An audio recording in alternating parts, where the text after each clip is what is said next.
right, let's get started. So the first thing you're gonna need is some canvas material. I just bought this at Hobby Lobby. I did get quite a bit. I believe I got 2 yards because I knew my sign was gonna be really large. So what I'm gonna do is I wanna go ahead and mark off the width of my canvas. Now I'm using my dowel rod as a guide, and what's important here is to make sure you leave right here a 1 inch allowance so that you can have a nice crisp seam on the sides. So I'm going to measure about 1 inch there, then measure my dowel rod, and then do 1 inch again on the other side. I'm going to go ahead and pin this down so that I know approximately how much space I need to leave for the dowel rod. So I'll do this to the top, and then I'll do it again to the bottom.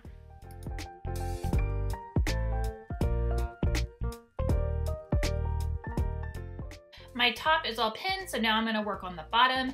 I did end up picking up my dowel rods from Hobby Lobby, and I did pick up these large ones here. Now, if you're not making your scroll sign as large as mine, then you'll wanna go ahead and probably get these skinnier dowel rods. Just make it proportionate to the size of your overall canvas hanging.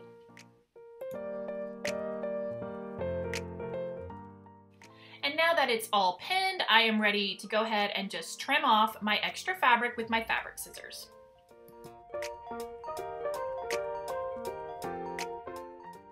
All right, and I just wanted to show you quickly the size of my canvas. Right now it is resting on my pool table, so you can kind of see that my sign is going to be pretty large.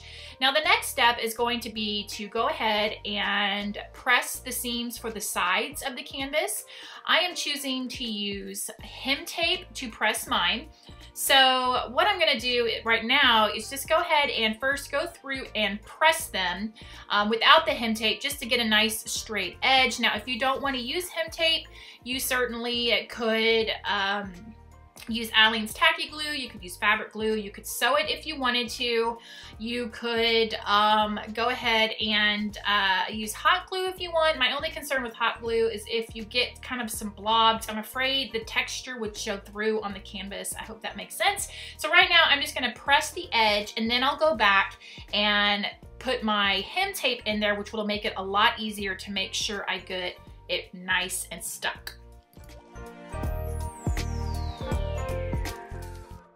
Okay, and now we're gonna go ahead and go back in with the actual hem tape. So like I said, I had mine in my stash, but you can buy it at Michael's, you can buy it at Hobby Lobby.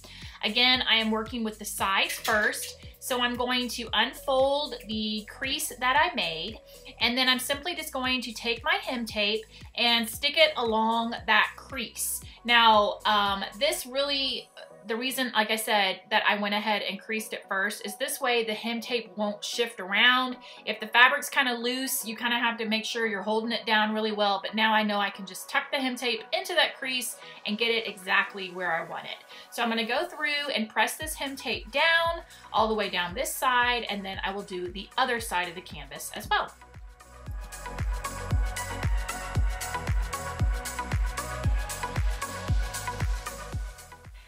Okay, and now it's time to work on our design. So I printed this out from the internet, and if you didn't see this tutorial about how to blow up a design, I will link the video down below. But basically, I'm gonna just cut this out. I'm going to trace it onto my little glass shadow box here and with the Sharpie marker. And then that's what I'm gonna use to blow up my design. So like I said, I'm not gonna go explaining this too much because I did do a tutorial on it. You can just click on that link down below to get a little more information about it. But that's what I'm gonna work on now, and then I'll show you my awesome setup once I get this finished.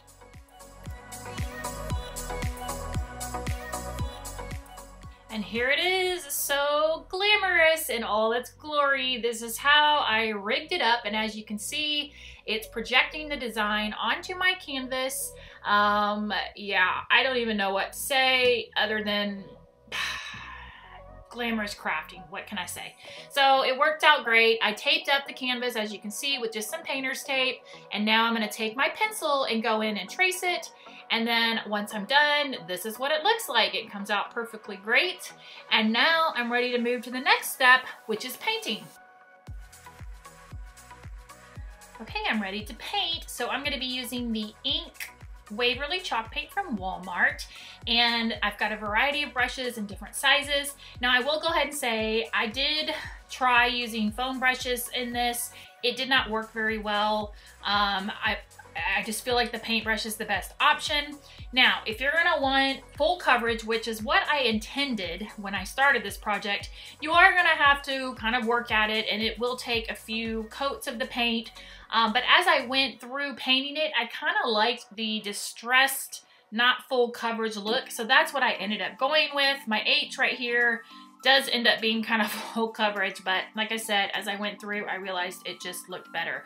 Now, if you don't want to use chalk paint, you could use fabric paint, but this worked really well. I didn't have any issues with it. It did not seep through the back at all. So I'm just gonna go through and start painting my letters with my brushes.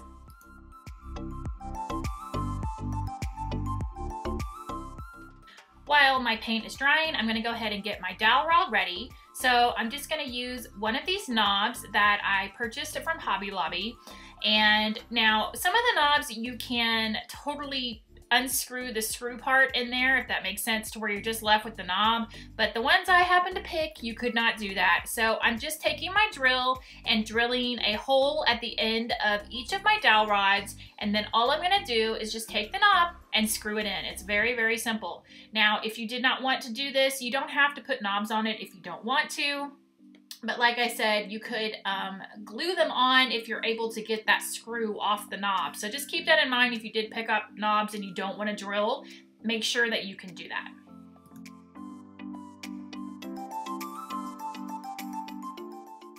Okay, my canvas is all painted. So now what I'm gonna do is go in and go ahead and do my top hems. Now I'm gonna simply just unpin this, and then I'm gonna slide my dowel rod in there, and then basically the same thing like I did for the sides.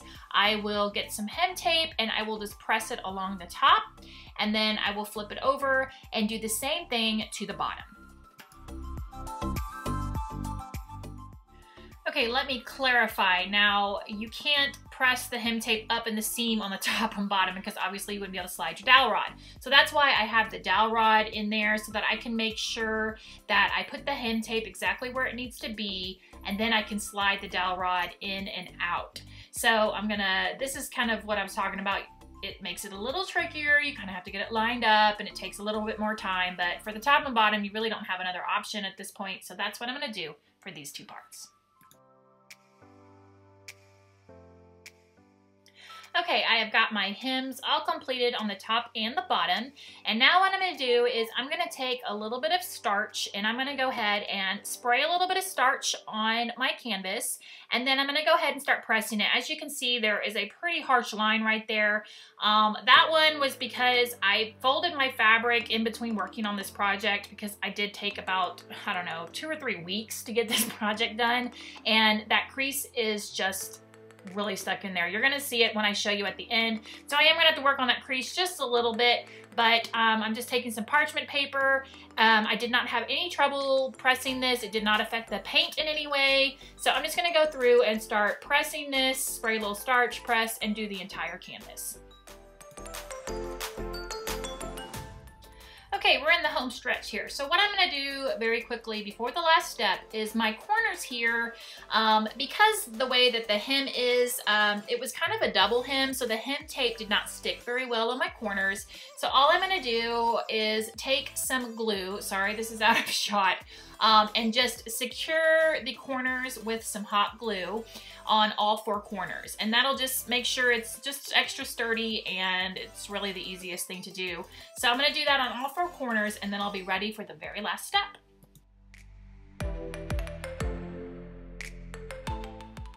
And here is the last step. So I'm going to take some Dollar Tree nautical rope.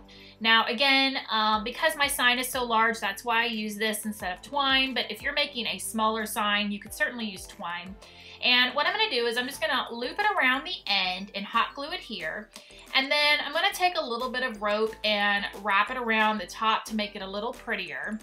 And then the last thing I'm gonna do is I am gonna put some hot glue on the actual knob and secure the rope on there. Now, because it's metal, I'll be able to pop that off later on if I decide to change the sign or reuse it. But the reason I'm doing that is because if you don't, the rope will kind of cinch in if you hang it by the rope, and it'll bend up the canvas. So you've got to secure that rope on the end so it doesn't move. So when you hang it on the wall, it won't mess up your canvas.